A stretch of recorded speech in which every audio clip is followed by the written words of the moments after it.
The Great American Eclipse, a once-in-a-lifetime event. 7 News coverage.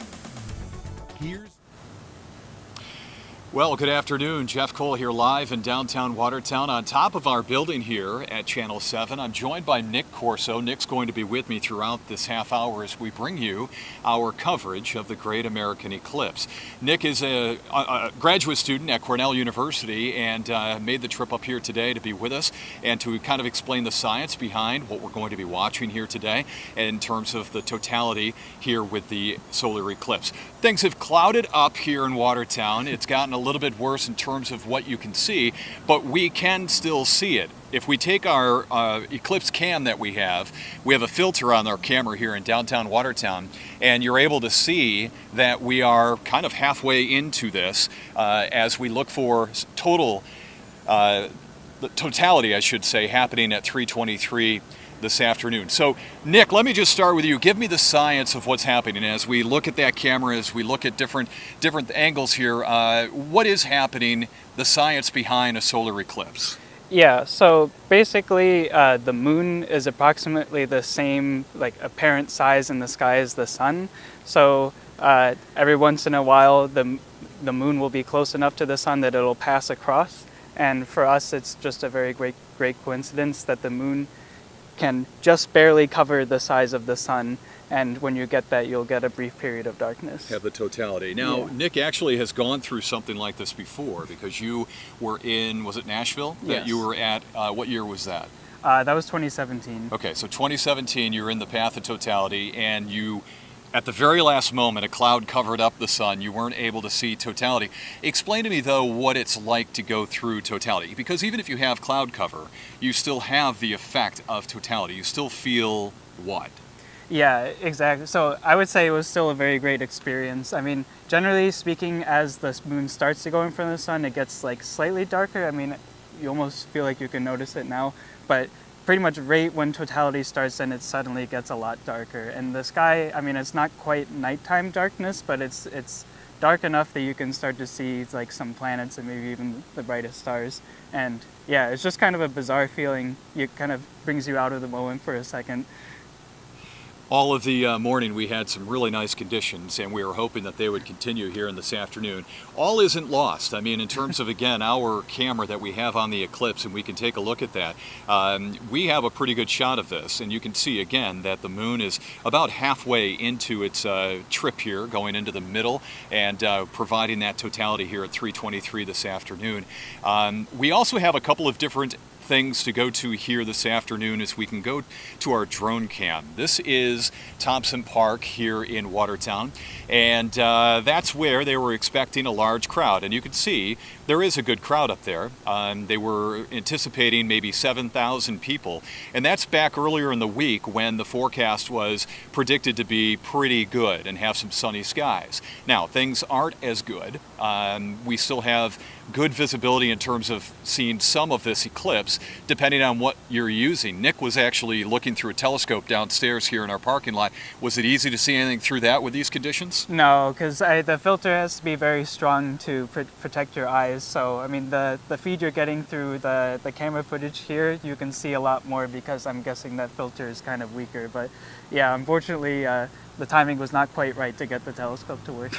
So that look right there at Thompson Park, and we can stay with that. This is our drone up in Thompson Park. Again, they were thinking 7,000 people would be in that area. You can see the buses at the very top of your screen. They were shuttling in people, and they'll have to shuttle people out. A lot of vendors up there, but a lot of the spectators that have made their way to Thompson Park for the Great American Eclipse as we get ready for totality here in Watertown at 3:23. For us, Nick, how long will we be in totality? Do you know that? It's about 4 minutes, I thought, yeah, right? well, it's 4 to 6. I can't remember the exact number, but it's on that scale. Yeah.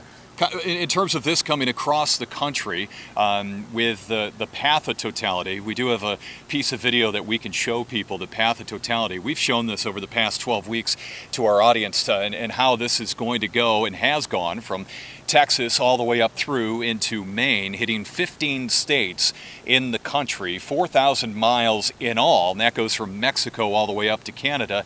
And so as it moves through, we have one of the longer totality times. In other places it might be just 2 minutes or 3, but we're about 4 minutes in totality. Yeah, and that's kind of because we're right cutting through the center of the path, which is just kind of fortunate for Watertown. Yeah. And, you know, get outside and be excited about it. Hopefully we'll get some clearer skies here in the next few minutes, but maybe not.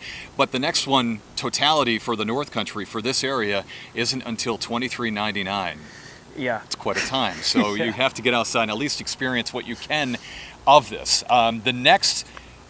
The next one for the U.S. is 2044. Yes. And that totality, if you're in the path of totality, I think it's Montana area, North Dakota and Montana. Yeah. Is for that one. But again, it won't happen here in the North Country until 2399. So this is quite an event that we're experiencing. And if we can go back up to the park, talk about the crowd there.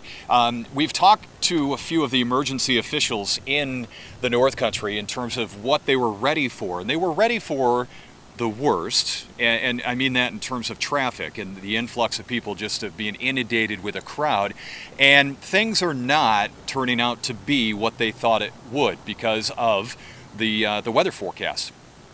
We met some people this morning that were out in an RV up on Outer Arsenal Street up by Walmart, and they were talking with us, and they mentioned that their neighbors ended up waking up this morning in their RV and saw the forecast wasn't as great, so they packed up and they headed east. They were going into either Lake Placid or up to Burlington, Vermont, and so that may have happened as well. People, these day trippers that we were hoping to be able to get here in the North Country, driving up to here, but then deciding that they had to go a little bit farther into the Adirondacks and again, potentially up to Burlington because the weather forecast was looking pretty decent for Burlington and then heading up into New England and going to Maine. So again, in Thompson Park, quite a crowd there, but dealing with some cloudier skies that we have here downtown.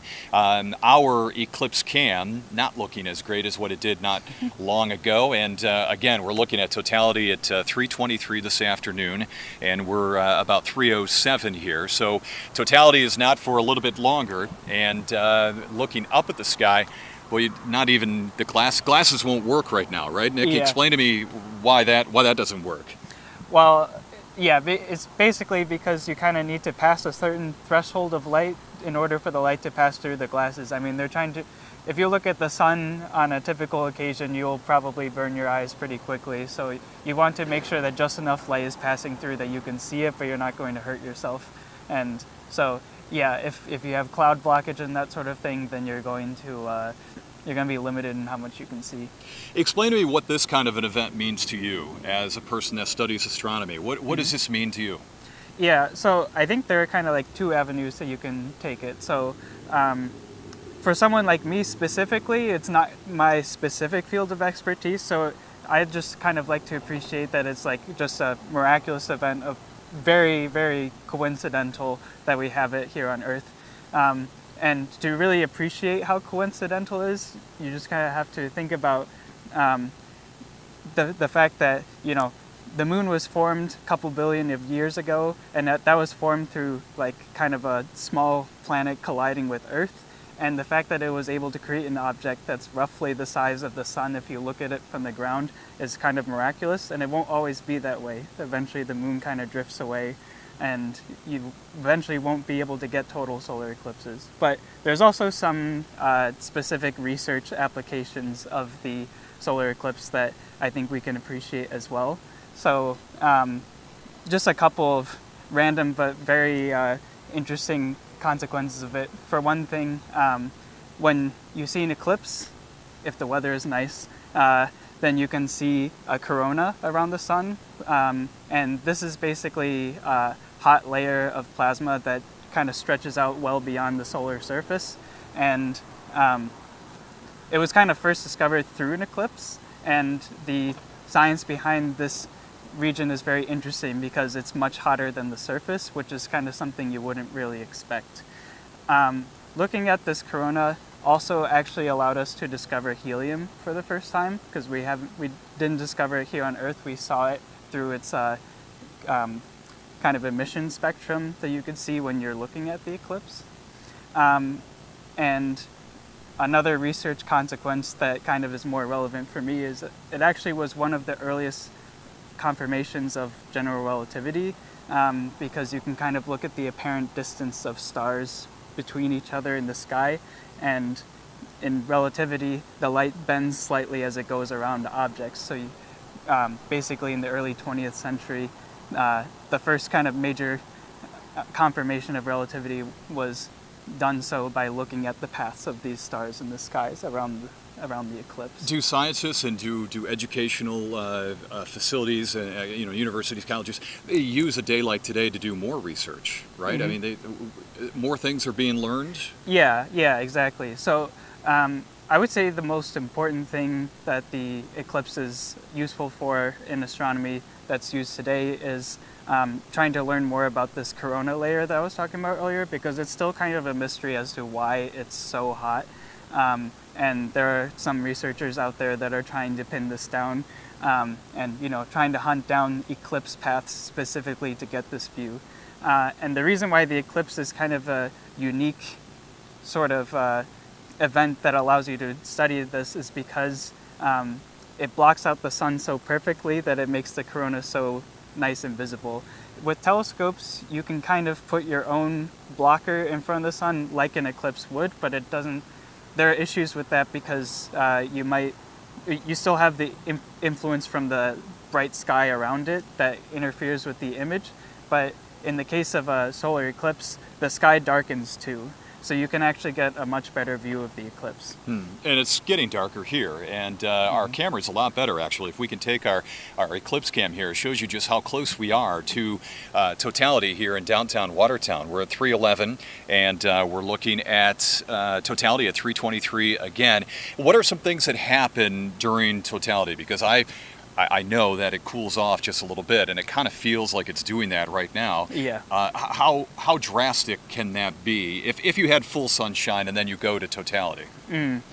Yeah, I mean, it's certainly noticeable. I mean, you're not gonna get a very catastrophic change in the weather, but it's about the difference between night and day, almost. Yeah.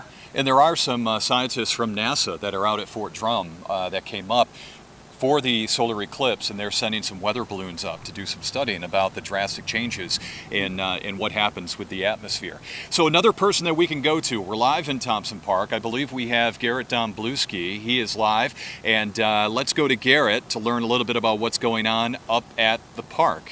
Garrett.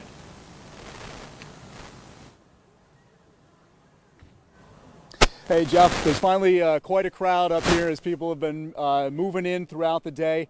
It looks about like concert in the park size of a crowd. It's hard to see it here. We had to move around a lot just to get a signal to go live from up here because there's so many people on their phones. The sun probably about almost half by the moon right now, and all eyes are on the sky as the anticipation builds for this eclipse.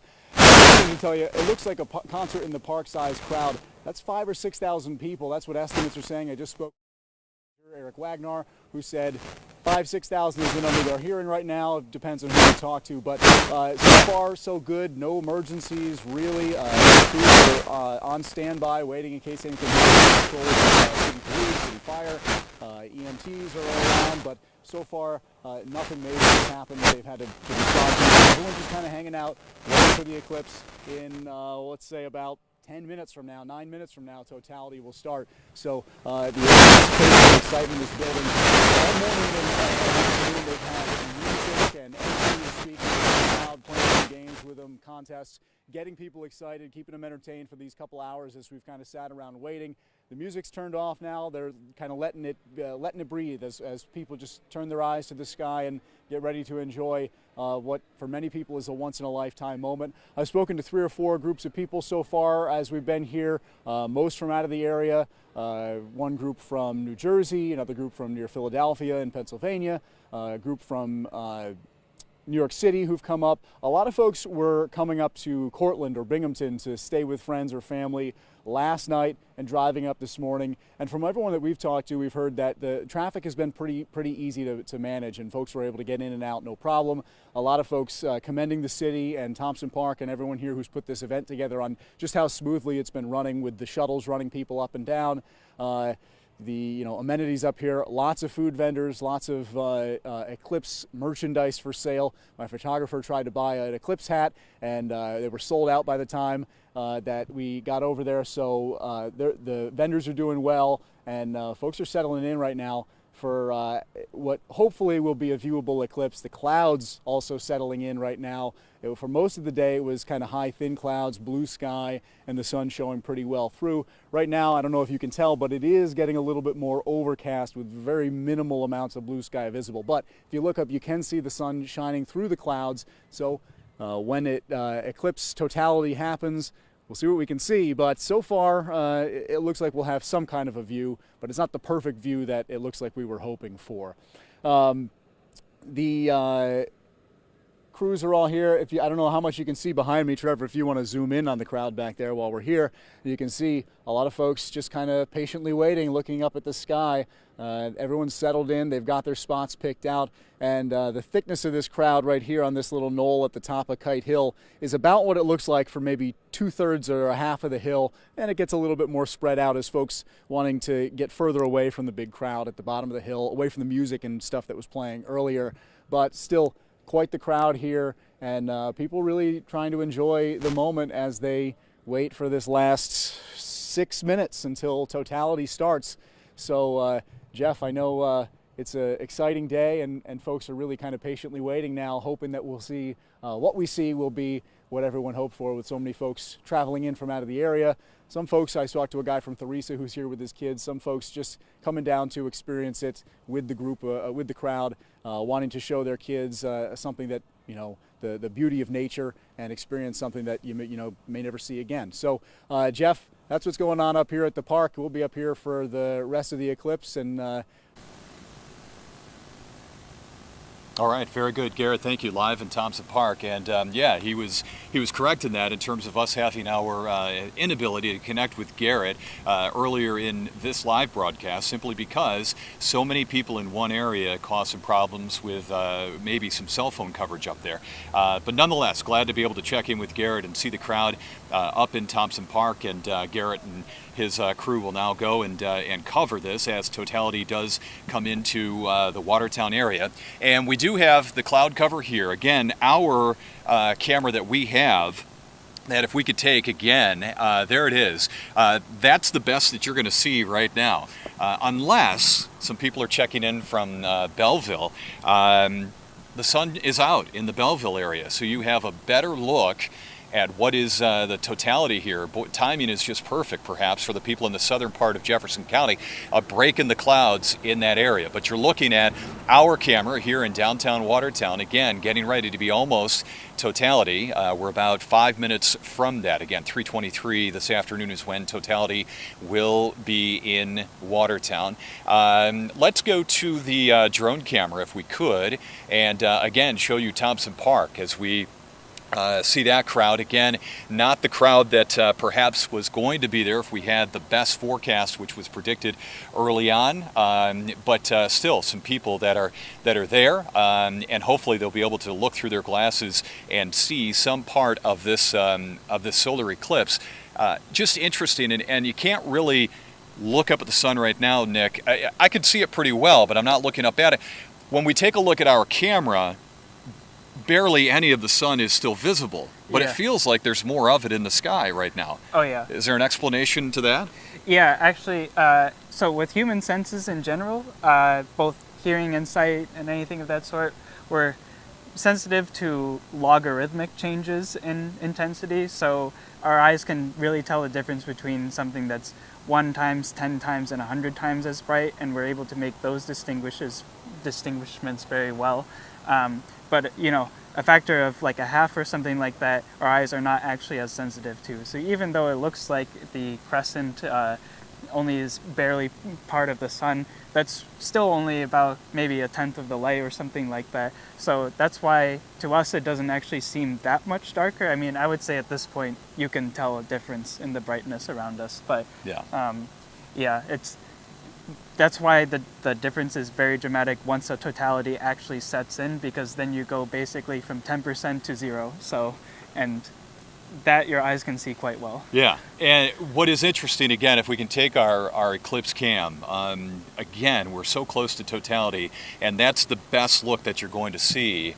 Even if you stepped outside right now with your glasses to look up at it, you won't see it through the glasses. And so you look at your TV set, or if you're watching us on Facebook or YouTube, this is the best that you're going to see right now, at least here in Watertown. Again, southern part of the county is apparently clearer, and that's what some folks are telling us down in the Belleville area.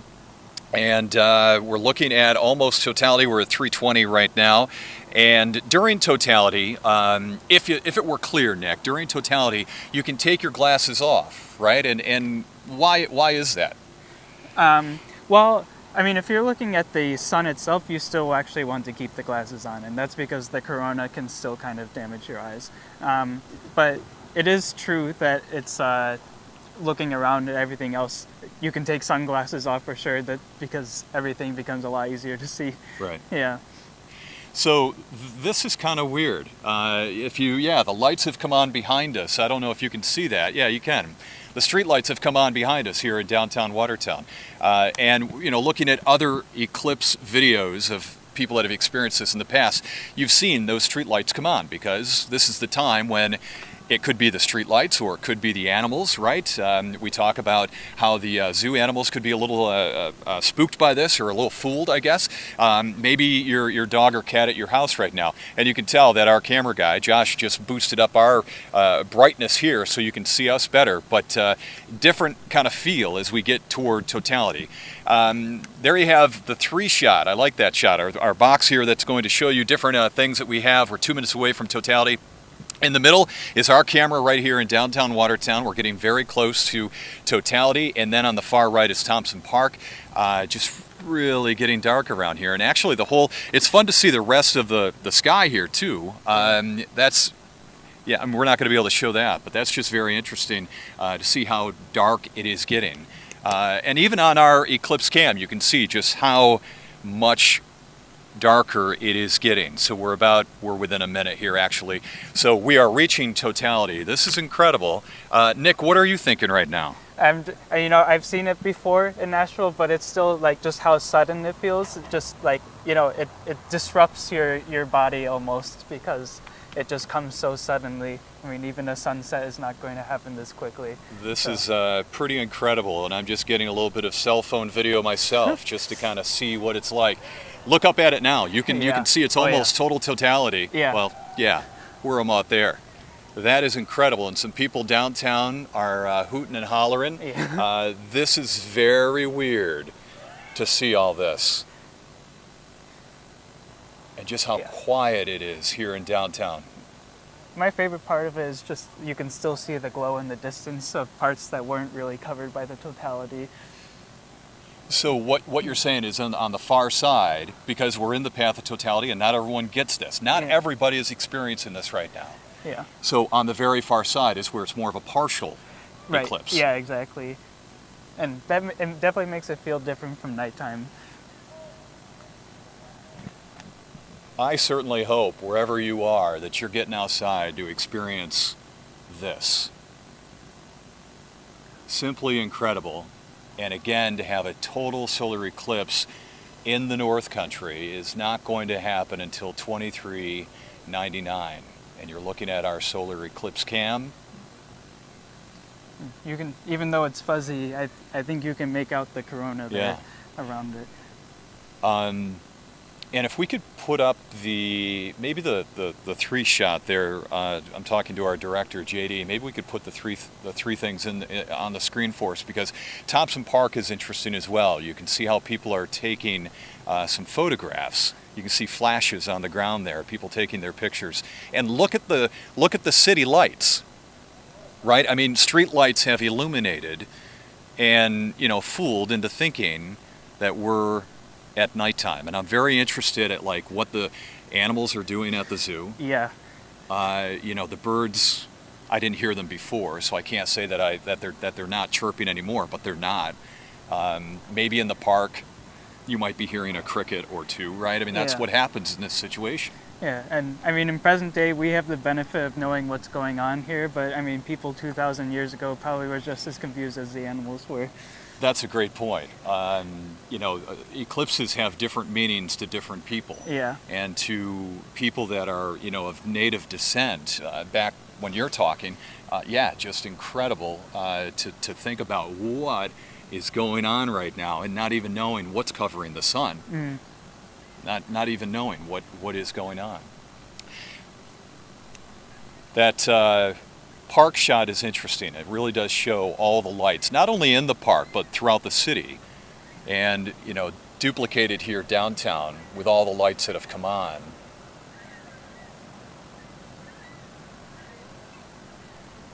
The seagulls are still going, though. Well, nothing stops them. Nothing stops them. So totality for us here in Watertown, about 4 minutes as we work our way through totality. We still have another couple of minutes of this. And, you know, even though you were thinking, okay, the cloud cover really stinks, wish it wasn't, but this is still a pretty incredible experience. Yeah, it's just very bizarre, and I'm glad to be able to experience it for a second time. Yeah, and that's got to be incredible. How old are you? I am 24. Okay, so see, you'll have more to watch, right? Because this is what you do and this is what you study. Kind of getting brighter as we move out of totality. And that actually is happening pretty quickly. Yeah. You know, sort of like a sunrise, right? I mean, that does happen quickly. Everything moves slowly, but the light does kind of turn back on. Yeah. No, that's happening faster. That's incredible. Yeah. I mean, you have basically forgotten that it was daytime just before, and all of a sudden it's like you're waking up again. Yeah. So as we climb out, and there's so much more light here compared to what you see in the middle of the screen. It's kind of tough, but if we could take our eclipse cam full, you'll see that we're climbing out of totality and the moon is moving across the sun. And even just that little bit right there has brightened it up so much here in downtown. And again, street lights are still on here, and up at the park though, everything's turned off. No street lights. You can look, I think the very end of it shows a little bit more. Couple of fireworks going off. I don't know who planned the fireworks. Were they? Somebody in the city has some fireworks that they're sending them off, but you can see those happening. Just an incredible experience, and I really am interested at what Garrett Domblewski has learned up at Thompson Park. We're not going to go back to him because he's busy getting ready for our 5 o'clock and 6 o'clock broadcast. But just the experience after, you know, what we just went through here and what it was like, really interested in what he's going to hear from people as they experience that total solar eclipse up in Thompson Park. And again, so much brighter here, and that eclipse cam will show you it's just a sliver of the sunshine is really being seen. When we talk about this, Nick, this really started at like, what, 2:15 this afternoon is when the moon started to move into the path. How long does it take to move all the way? We're not out of this. Right. Yeah, it's about the same amount of time, like roughly on the order of an hour. Yeah. But, I mean, at this point, it's already almost brightened back up to where it was before, so. Very interested in what you're experiencing at home. Hopefully you've taken some pictures. You know, maybe you've even recorded a video of your dog or some sort of reaction by an animal. And don't forget that we want to see that stuff, and you can send it to 7. Go to our website, click on Send It to 7. We want to see what you saw during this total solar eclipse. And just an incredible thing. I don't know if I was ready for that. You unfairly, in my eyes, already knew what this was going to be like. Yeah, I knew to anticipate it being that dramatic, but yeah. You know, it still kind of takes you off your feet. Was it like that for you the first time that you experienced it? Yeah, it was. And is it it's got to be that way for a lot of people. I mean, a lot of people ran up onto our roof and just were incredibly impressed with what was going on. Yeah, I'll say, I mean, even though the sky was overcast, I guess one major difference that was nice to see is kind of what you pointed out earlier, how you could see the shadow kind of coming in on the clouds above. It wasn't really like that for me when the sky was clear in Nashville. But Yeah, I don't know what it would be like with a clear sky, but definitely with all of the clouds that we had, it gave us a lot of color in the sky. Yeah. And that I felt added to when it got dark. It added to the effect. It was really, really nice. Okay, so back to the eclipse cam. We can show that just here because we're going to wrap things up, and we'll be off the air here as we get ready for our broadcast at 5 and 6 o'clock. We have probably another 50 minutes or so of the eclipse to happen. You can still go to our YouTube channel and Facebook. You'll be able to watch this if you want to continue to watch our camera. Again, that is a downtown Watertown camera here at our Channel 7 studios, and you can continue to watch the total solar eclipse as the moon makes its trek now on the other side, going across the sunshine. And I just want to thank everyone here at Channel 7 for behind the scenes and getting this production done, because we had a lot of people that got this to the finish line for us. A lot of planning that had to go into this, whether it was here at our studios in downtown or up at Thompson Park with our drone and Garrett Domblewski and our crew up there, Trevor. We thank you guys very much. This was just a lot for us to put together, and we're glad to be able to do it. And Nick, thanks for being with us. We appreciate it very much. Yeah, it was great to be here. Explain as your second one, did it reach the level of the first one? What was different about this one beyond just the not clear skies? Yeah, I would say, I mean, even though I experienced it before, it was still stunning. I would say it matched my expectations, and I do kind of hope I can see another one too, but won't be for a while in the U.S., that's for sure. 2044, I think is when it is. Yeah, 2044. All right, well, that's our broadcast. Thank you very much for being part of our broadcast and our coverage of the Great American Eclipse. Nick, thanks again. And we'll have more coverage of the day's events, from the traffic congestion that really didn't happen to what happened out at the Watertown airport with about 70 planes that ended up flying in to watch the total solar eclipse here in the North Country, and to the events that happened up in Thompson Park. We'll have a report from there as well. So we'll take a break, and we'll come back here during our 5 o'clock and 6 o'clock broadcast and have the day's coverage for you of the Great American Eclipse. For now, live on the roof of Channel 7 in downtown Watertown, I'm Jeff Cole.